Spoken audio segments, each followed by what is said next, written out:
Pera aí, já pensou em realizar sua primeira venda em 24 horas no mercado digital? Olha, eu tenho um desafio para você. Se você não realizar sua primeira venda em 24 horas com o meu treinamento, onde eu mostro o passo a passo, você pode estar pedindo o seu dinheiro de volta.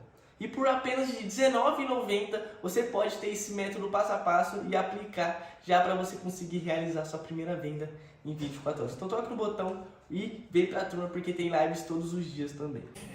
Gostaria que você comentasse um pouco sobre o tamanho do Estado brasileiro e como você enxerga os frutos que ele já nos deu e o que falta para ele nos dar mais frutos para a população em geral, né? Porque eu digo por mim, como morador do extremo leste de São Paulo, da periferia, que não tem acesso à segurança, não tem acesso à saúde, educação, ao lazer, né? Saneamento básico, parques, áreas verdes. É difícil para alguém daqui acreditar que um dia o Estado vai trazer algo. Então, queria que você dissesse sobre o atual cenário, assim, do que o Estado provê para a população. Olha que interessante, né? Ou seja, vem aqui o liberal falar que o nosso Estado é inchado, né? Aí vem a realidade falar, aqui não tem Estado, né? Ou seja, é inchado para quem, então? Né? Ou seja, lá não tem Estado, né? Eu acredito que... Eu sou muito esperançoso com a vitória das forças nucleadas pelo presidente Lula nessas eleições. Eu sou muito otimista em relação à constituição do futuro do Brasil a partir desse bloco histórico que se forma com a frente ampla que elegeu Lula. PT, PSB, PDT, PCdoB, PSOL, acho que vai formando um bloco histórico, né, que eu chamo assim, progressista, que pode levar o país a dar grandes saltos de qualidade. Agora, nós precisamos de fazer algo urgente, que é primeiro, isolar a extrema-direita. Ou seja, tudo isso que ele está colocando demanda enfrentar questões políticas imediatas. Isolar a extrema-direita. E para isolar a extrema-direita, nós temos que manter essa frente ampla em pé. Por mais que ela seja heterogênea demais, né, tem que ter capacidade de juntar ciência e arte para manter em pé essa frente ampla. Como assim isolar a extrema-direita? Isolar ela se restringir cada vez menos aquele espacinho dela, de 10% da população, 15%, e ela não ter muita capacidade de sobrevivência numa sociedade com maior mobilidade social. Por que eu estou falando isso? Porque o fascismo ele se alimenta de falta de mobilidade social, de falta de esperança. E na medida que o governo Lula pode, por exemplo, manter mais um ano de auxílio emergencial, que agora é Bolsa Família, mais R$150 para cada criança, né? Ele possa começar a tocar inúmeras obras paradas, né, como ele está prometendo. Você vai gerando na população, a partir da geração de emprego, uma sensação de melhora. E essa sensação de melhora pode levar, sim, pode ser, aliás, é um elemento fundamental para isolar o bolsonarismo. Entendeu?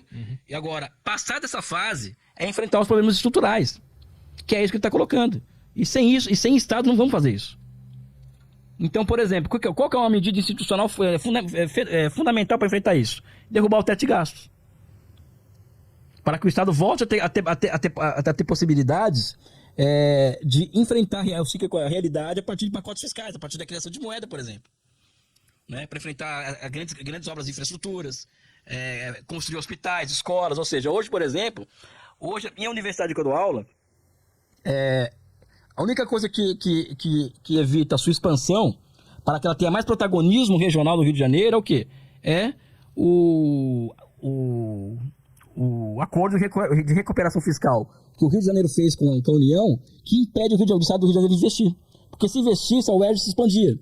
E iria para a periferia, como está colocando aí, que falta no Rio de Janeiro. Só que o plano de recuperação fiscal impede isso. E o teto de gastos impede, por exemplo, que chegue para a periferia lazer, educação, saúde, e vai continuar impedindo, caso a gente não forme uma maioria política para derrubar com isso, né? Tu mencionou ali que o fascismo cresce quando não tem esperança, né? Isso é um negócio que eu sempre ouvi falar ouvi falar, não, que a esquerda chama o Bolsonaro e o bolsonarismo de fascismo, né? Eu vendo de fora, eu vejo que pega meio mal chamar metade das pessoas que participaram da eleição de fascistas, né? Esse movimento, ele é fascista? E se ele é por querer ou ele é sem querer? O Bolsonaro é fascista, agora quem votou nele não. Não acredito, tem muita gente... Eu acho que 90% das pessoas que votaram no Bolsonaro são brasileiros de boa fé, entendeu? Sabe? Posso estar até exagerando no número ou menos, mas a ampla maioria das pessoas que votaram no Bolsonaro são brasileiros como nós, boa fé, trabalhadores, que querem o melhor para o país. Não é? Só que eles conseguiram, a partir de um processo que começa com a Operação Lava Jato, 2013, em que a política passa a ser criminalizada. E quando você criminaliza a política, ou seja, todo político é ladrão, o passo seguinte é você criminalizar a democracia. E ao criminalizar a democracia, você também criminaliza um outro ponto das instituições que fazem com que eu e você, mesmo pensando diferente, possamos ter um papo amigável aqui, que é o direito. Então, no Brasil, nos últimos 6 anos, a política e o direito foram destruídas, ou seja, foram tiradas de fora de lugar. Então, alguma coisa tem que entrar no lugar. E entra o fascismo. Né? Eu acho que ele é conscientemente fascista? Claro. Não, acho que ele nunca se debruçou sobre o conceito de fascismo. Nunca. Mas ele certamente, as ações dele são claramente fascistas, né? Claramente. Por exemplo. A gestão da pandemia, por exemplo, o que ele fez na pandemia, durante a pandemia no Brasil foi eugenia. O Brasil é um case clássico de eugenia. Né? O que aconteceu em Manaus, a CPI que teve sobre o Covid, demonstrou claramente que foi laboratório de imunidade de rebanho em Manaus, a falta de oxigênio. Foi algo deliberado. Né? Se isso não é fascismo, é o quê, né?